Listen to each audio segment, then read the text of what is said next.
Ahmedabad airport પર domestic ફ્લાઇટમાં ખામી સર્જાઈ છે। ઇન્ડિગોની ફ્લાઇટમાં સર્જાઈ છે ખામી। અમદાવાદથી ગુવાહાટી જઈ રહ્યું હતું આ વિમાન। ટેકઓફ દરમિયાન હવામાં ઉડાન ન ભરી શક્યું આ વિમાન ઉડાન ન ભરતા મુસાફરોને નીચે ઉતારવામાં આવ્યા છે। તમામ મુસાફરોને અન્ય ફ્લાઇટમાં બેસાડવામાં આવ્યા છે। અમદાવાદથી ગુવાહાટી જઈ રહી હતી આ ફ્લાઇટ અને તે દરમિયાન વિમાન ઉડાન ન ભરી શક્યું। અમદાવાદથી આ મોટા સમાચાર સામે આવ્યા છે। હાલ તો તમામ મુસાફરોને અન્ય ફ્લાઇટમાં લઈ જવામાં આવ્યા છે। આજની આ બે ઘટનાઓ ઇન્ડિગો ફ્લાઇટ્સ કેવી રીતે ખોટકાઈ છે તેના દ્રશ્યો છે।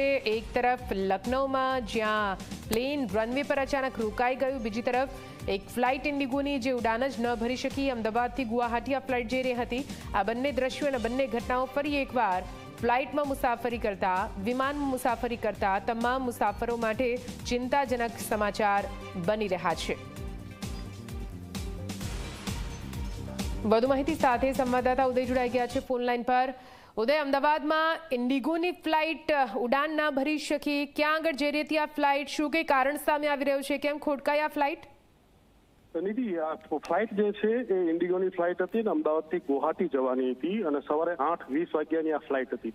ફ્લાઇટ જે છે રનવે ઉપર ટેક ઓફ કરી રહી હતી। એ સમય દરમિયાન એક થી 3 વખત જે છે ફ્લાઇટે ટેક ઓફ કરવાનો પ્રયત્ન કર્યો હતો, પરંતુ યોગ્ય રીતે ફ્લાઇટ ટેક ઓફ ન થઈ શકતા ફ્લાઇટને ત્યાં ઊભી રાખવા દેવામાં આવી હતી અને પાયલોટ દ્વારા જે છે એનાઉન્સમેન્ટ કરવામાં આવ્યું હતું કે ફ્લાઇટની એન્જિનમાં કોઈ ખામી કે સમસ્યા સર્જાય છે, જેના કારણે આ ફ્લાઇટ જે છે ઉડી શકશે હાલ નહીં।